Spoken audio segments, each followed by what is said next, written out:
তোমরা যে আমাকে আন্টি, শাশুড়ি মা, আম্মা এসব ডাকো বা আপনার ছেলের বউ বানিয়ে নেন আমাকে, আমি আপনার ছেলেকে ভালোবাসি বা পছন্দ করি, এগুলো আসলে একটা সময় পর্যন্ত ভালো লাগে যখন মজা করে কেউ।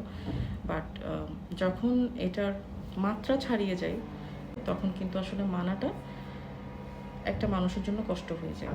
কমেন্ট বক্সে এসে যদি আমার নাম নিয়ে যদি আমাকে কমেন্টটা করা হয় বা আমাকে আপু বলে যদি ডাকা হয়, তাহলে অবশ্যই আমি অনেক বেশি এটাতে স্বাচ্ছন্দ্য বোধ করবো। আমি এটাতে খুব বেশি কমফোর্টেবল। আমি আসলে ওই যে আন্টি, শাশুড়ি বা কেউ আমাকে মা বানিয়ে নিচ্ছে নিজের মা, আমি এগুলোতে একদমই কমফোর্টেবল না। তোমাদের প্রতি সম্মান রেখে এই কথাটা আমি তোমাদেরকে বলছি। অবশ্যই তোমরা আমাকে অনেক বেশি ভালোবাসো, ভালোবাসার জায়গা থেকেই তোমরা এই জিনিসটা হয়তো খুব বেশি আপন করতে গিয়ে হয়তো তোমরা আমাকে বলো, এটাও আমি বুঝতে পারি। আমি চাই তোমরা আমার নাম নিয়ে তোমরা আমাকে ডাকো, সেটার সাথে কিছু লাগানোর দরকার নেই। হ্যাঁ, তোমরা আপু বলতে পারো আমাকে। কমেন্ট বক্সে তোমরা এসে যা অবস্থা শুরু করেছো, মানে এই জিনিসটা আসলে আমি কোনোভাবেই নিতে পারছি না আর কি। এটা আমার কাছে আসলে খুবই আনকমফোর্টেবল একটা ব্যাপার।